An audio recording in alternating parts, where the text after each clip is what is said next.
Assalamualaikum warahmatullahi wabarakatuh. Salam sejahtera bagi kita semua. Di sini kami dari kelompok 5 akan mempresentasikan tentang Otoritas Jasa Keuangan atau yang biasa dikenal dengan OJK. Sebelumnya, saya akan memperkenalkan anggota kelompok saya. Yang pertama saya sendiri, Dida Safira. Selanjutnya ada Rifda Afifa, dan yang terakhir ada Rifka Anissa. Di sini ada 5 topik penting tentang Otoritas Jasa Keuangan yang akan kita bahas. Yang pertama itu mengenai arti dan peranan Otoritas Jasa Keuangan. Yang kedua, dasar pembentukan, visi misi, tujuan, dan strategi. Yang ketiga, yaitu fungsi, tugas, dan wewenang Otoritas Jasa Keuangan. Yang keempat, asas-asas, rencana kerja, dan anggaran dasar. Dan yang terakhir adalah hubungan kelembagaan Otoritas Jasa Keuangan. Selanjutnya, saya akan menjelaskan tentang arti dan peranan Otoritas Jasa Keuangan. Seperti yang kita ketahui, bahwa komponen penting dalam sistem ekonomi nasional adalah sistem keuangan dan seluruh kegiatan jasa keuangan yang melakukan fungsi intermediasi bagi kegiatan produktif, di mana fungsi mediasi yang diselenggarakan oleh berbagai industri jasa keuangan telah memberikan kontribusi yang signifikan. Oleh karena itu, adanya monitoring dan pengendalian sektor keuangan, terutama perbankan, adalah suatu keharusan. Ada 5 alasan pentingnya pengawasan sektor perbankan di mata publik. Yang pertama, karena layanan jasa keuangan sudah merasuk dalam aktivitas hidup masyarakat, di mana tidak ada kesejahteraan tanpa akses keuangan. Yang kedua, terkait dengan semakin kuatnya ketergantungan kehidupan masyarakat terhadap sistem pembayaran yang dilakukan oleh lembaga keuangan. Ini dapat diamati dari pembayaran melalui clearing yang hanya dapat dilakukan oleh perbankan, di mana jika akses keuangan ini terhenti, maka dunia bisnis akan ikut terhenti juga. Yang ketiga, pembicaraan mengenai uang adalah selalu menarik, apalagi dalam jumlah yang besar. Nah, di sini ada keresahan masyarakat, di mana masyarakat itu menilai bahwa pencurian di lembaga keuangan memiliki derajat kesalahan lebih besar dibandingkan lembaga lainnya. Yang keempat, nasabah maupun investor yang menanamkan uangnya dan melakukan peminjaman di perbankan selalu ingin memperoleh informasi sedini mungkin. Dan alasan yang terakhir yaitu penyelamatan lembaga keuangan memungkinkan terkait dengan uang negara, di mana banyaknya korupsi yang tidak sesuai dengan perundang-undangan membuat pengawasan bank itu sangat penting. Menurut Undang-Undang Nomor 21 Tahun 2011, Otoritas Jasa Keuangan atau yang biasa dikenal dengan OJK adalah lembaga yang independen dan bebas dari campur tangan pihak lain yang mempunyai fungsi, tugas, dan wewenang pengaturan, pengawasan, pemeriksaan, dan penyidikan keseluruhan kegiatan jasa keuangan seperti perbankan, pasar modal, asuransi, dana pensiun, lembaga pembiayaan atau multi-finance, dan lembaga jasa keuangan lainnya.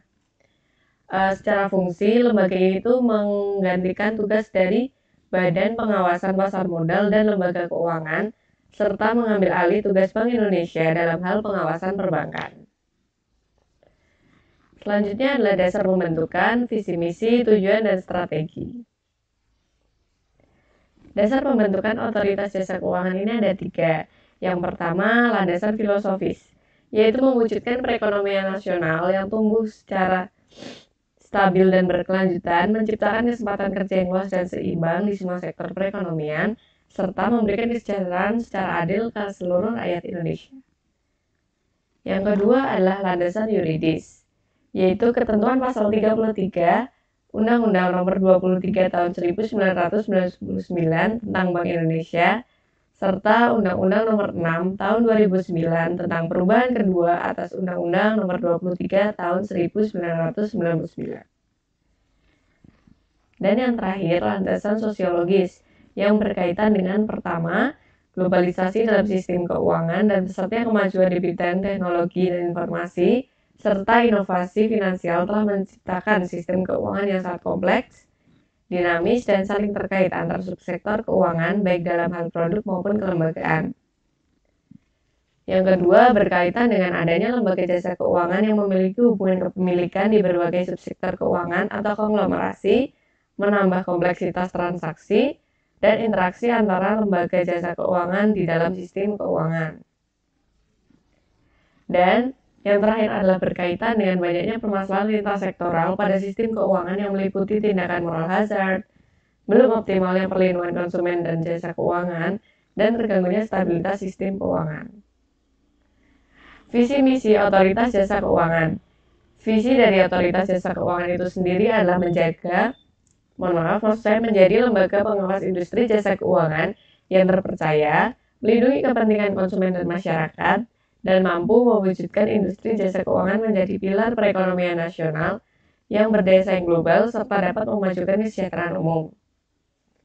Sedangkan misi dari Otoritas Jasa Keuangan ini ada 3, yaitu mewujudkan terselenggaranya seluruh kegiatan di dalam sektor jasa keuangan secara teratur, adil, transparan, dan akuntabel.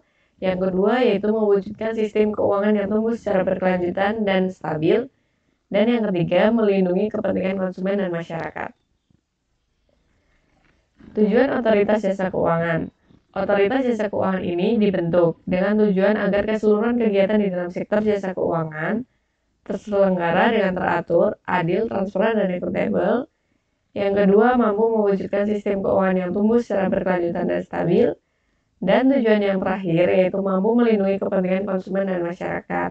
Selanjutnya yaitu beberapa permasalahan di sektor jasa keuangan yang mendorong perlunya pengaturan terkait perlindungan konsumen. Antara lain yang pertama, informasi yang asimetris. Kondisi ini terjadi karena adanya perbedaan pemahaman informasi yang diterima oleh konsumen yang berkaitan dengan risiko atas pemanfaatan produk atau layanan di sektor keuangan. Yang kedua, perlakuan yang tidak adil dan tidak etis. Umumnya terjadi karena konsumen itu tidak memperoleh kejelasan dan waktu yang cukup untuk memahami manfaat dan risiko atas produk atau layanan yang dimanfaatkan atau tawarannya tidak sesuai. Yang ketiga, kualitas layanan yang rendah. Nah, di sini tidak ada info yang memadai mengenai produk atau layanan yang ditawarkan. Yang keempat, kurangnya kesadaran konsumen untuk update data. Update data yang dimaksud ini bertujuan agar perusahaan jasa keuangan itu memperoleh data tentang profil konsumen sebenarnya, sehingga mudah dalam mengidentifikasi produk atau layanan yang sesuai. Yang kelima yaitu penggunaan data pribadi konsumen tanpa persetujuan. Biasanya ini terjadi melalui SMS, telepon, atau email yang mengatasnamakan perusahaan. Yang terakhir, masalahnya yaitu penanganan pengaduan yang kurang efektif. Ini dapat dijumpai dari kasus surat pembaca yang menyatakan keluhan konsumen atas produk atau layanan yang tidak sesuai atau tidak puasnya konsumen dalam penanganan pengaduan. Strategi Otoritas Jasa Keuangan akan disampaikan oleh teman saya. Baik, saya akan melanjutkan materi selanjutnya yaitu strategi merealisasikan visi misi OJK. Yang pertama, ada mengintegrasikan pengaturan dan pengawasan lembaga keuangan. Tujuannya adalah untuk mengurangi dan menghilangkan duplikasi serta pengaturan yang terpisah-pisah melalui harmonisasi kebijakan. Dengan demikian, akan diperoleh nilai tambah berupa peningkatan efisiensi sehingga mendorong kesetaraan dalam industri keuangan dan pengurangan biaya terhadap industri dan masyarakat. Yang kedua, meningkatkan kapasitas pengaturan dan pengawasan. Strategi ini ditempuh melalui adopsi kerangka pengaturan yang lebih baik dan disesuaikan dengan kompleksitas, ukuran, integrasi, dan konglomerasi sektor keuangan. Selain itu, juga akan dikembangkan metode pengawasan bagi seluruh sektor keuangan, termasuk penyempurnaan metode penilaian risiko dan deteksi dini permasalahan di lembaga keuangan. Selanjutnya, ada memperkuat ketahanan dan kinerja sistem keuangan. Strategi ini ditempuh dengan memberikan fokus pada penguatan likuiditas dan permodalan bagi seluruh lembaga keuangan sehingga lebih tangguh dalam menghadapi resiko. Yang keempat, mendukung peningkatan stabilitas sistem keuangan. OJK juga menganalisis dan memantau potensi resiko sistemik masing-masing lembaga. OJK akan memantau lebih dalam mengenai berbagai kemungkinan resiko dan mengambil langkah mitigasi. Selanjutnya yang kelima, meningkatkan budaya tata kelola dan manajemen risiko di lembaga keuangan. Budaya tata kelola dan manajemen risiko yang baik harus menjadi jiwa dalam kegiatan sektor keuangan. Untuk itu, OJK menerapkan prinsip tata kelola dan manajemen risiko yang setara di seluruh lembaga keuangan. Yang keenam, membangun sistem perlindungan konsumen keuangan yang terintegrasi dan melaksanakan edukasi dan sosialisasi yang masif dan komprehensif. Strategi ini diperlukan untuk mengefektifkan dan memperkuat bentuk perlindungan konsumen yang selama ini masih tersebar sehingga dapat terwujud level playing field yang sama antara lembaga jasa keuangan dengan konsumen keuangan. Selanjutnya yang ketujuh, meningkatkan profesionalisme sumber daya manusia atau SDM. Strategi ini diperlukan untuk menjawab kebutuhan akan capacity building bagi pengawas. Yang kedelapan, meningkatkan tata kelola internal dan quality assurance. OJK menerapkan standar kualitas yang konsisten di seluruh level organisasi dan menyelaraskan tujuan OJK dengan kebutuhan pemangku kepentingan sehingga memberikan manfaat bagi masyarakat. Selanjutnya ada fungsi, tugas, dan wewenang. Ada 4 jenis pengawasan yang umum berlaku di beberapa negara. Yang pertama ada institutional approach, yang kedua ada functional approach, ketiga ada integrated approach, dan yang keempat ada twin peaks approach. Institutional approach diberlakukan sesuai dengan institusi atau industri yang diawasi. Lingkup tugasnya sudah ditentukan sesuai dengan ketentuan yang mengatur masing-masing industri. Contoh negara yang menerapkan pendekatan ini adalah China dan Meksiko. Negara China memisahkan pengawasan perbankan, asuransi, dan pasar modal. Selanjutnya ada functional approach. Pada pengawasan functional approach, perbedaan lembaga pengawasan disesuaikan dengan aktivitasnya. Jika bank melakukan transaksi pasar modal, maka selain diawasi oleh pengawas bank, juga diawasi oleh pengawas pasar modal. Dengan demikian, dibutuhkan definisi yang jelas terhadap aktivitas, produk, dan layanan dari lembaga keuangan. Contoh negara yang menerapkan adalah Italia dan Prancis. Di negara tersebut, sistem keuangan dibagi menjadi 4 aktivitas, yaitu perbankan, jasa investasi, manajemen aset, dan asuransi. Selanjutnya, integrated approach. Pada pendekatan ini dibentuk satu lembaga monitoring universal yang mengawasi aspek prudensial dan market conduct. Tipe pengawasan ini dikenal dengan Financial Service Authority atau FSA. Negara yang mempelopori sistem ini adalah Inggris. Jenis pengawasan ini muncul karena perkembangan lembaga keuangan yang cenderung melakukan semua hal sehingga pemerintah Inggris membentuk FSA. FSA memiliki kewenangan investigasi, penuntutan hingga pengenaan sanksi. Selain itu, negara Jerman juga termasuk negara yang menggunakan pengawasan ini. Yang terakhir ada Twin Peaks Approach. Pada Twin Peaks Approach, lembaga pengawas dibagi menjadi 2, yaitu pengawasan untuk prudential dan pengawasan market conduct. Negara yang menggunakan pengawasan ini adalah Australia.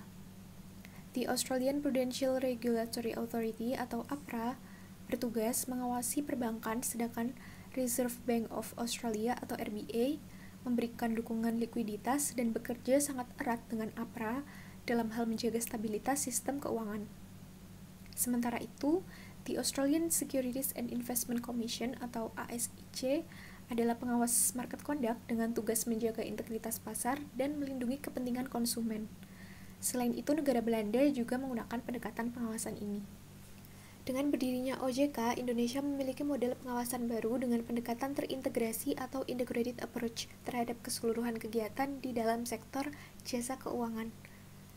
OJK melakukan tugas pengaturan dan pengawasan terhadap kegiatan jasa keuangan di sektor perbankan, pasar modal, asuransi, dana pensiun, lembaga pembiayaan, dan lembaga jasa keuangan lainnya.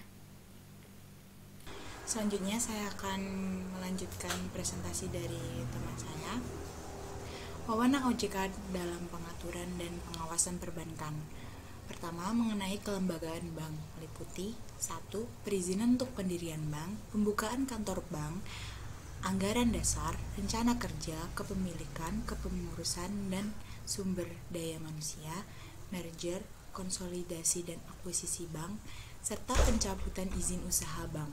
2. Kegiatan usaha bank antara lain sumber dana, penyediaan dana, produk hibridasi, dan aktivitas di bidang jasa.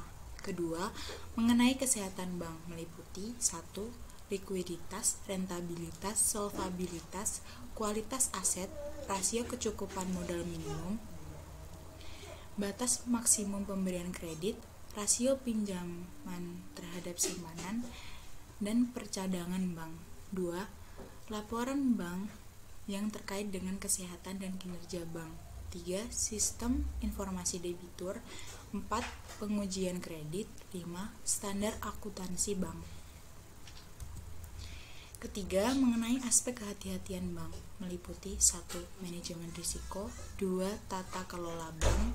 3. Prinsip mengenai nasabah dan anti pencucian uang. 4.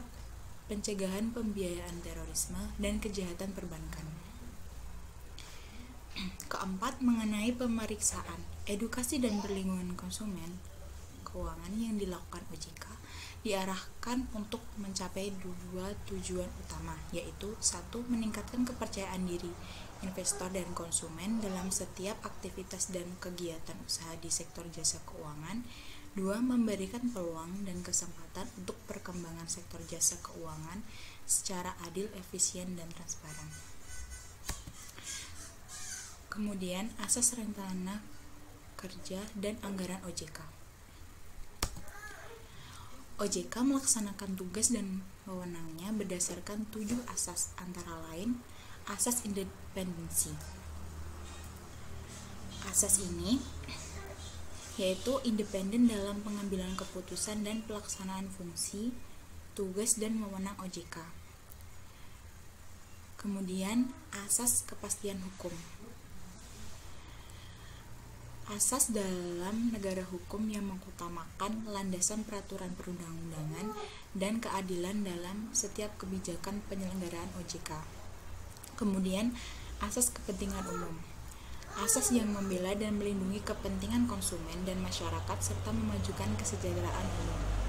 Kemudian, asas keterbukaan, yaitu asas yang membuka diri terhadap hak masyarakat untuk memperoleh informasi yang benar, jujur, dan tidak diskriminatif tentang penyelenggaraan OJK.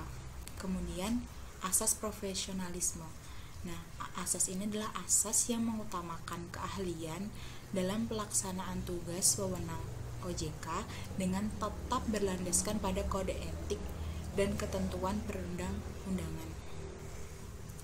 Kemudian, asas integritas. Nah, asas ini adalah asas yang berpegang teguh pada nilai-nilai moral dalam setiap tindakan dan keputusan yang diambil dalam setiap keputusan OJK.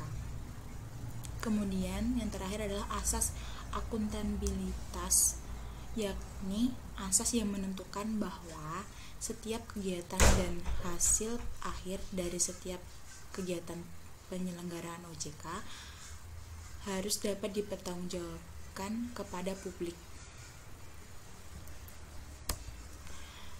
OJK harus memiliki struktur dengan prinsip checks and balance. Dalam prinsip tata kelola dan asas pelaksanaannya, dengan melakukan pemisahan yang jelas antara fungsi, tugas, dan wewenang pengaturan dan pengawasan.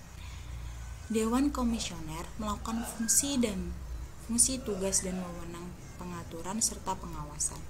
Tugas anggota Dewan Komisioner meliputi 1. Bidang tugas terkait kode etik. 2. Pengawasan internal melalui mekanisme Dewan Audit.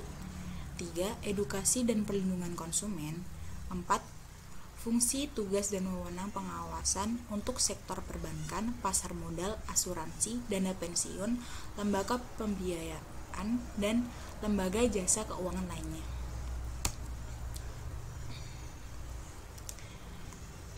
Dewan Komisioner adalah pimpinan tertinggi OJK yang bersifat kolektif dan kolegial. Nah, maksudnya bersifat kolektif dan kolegial ini adalah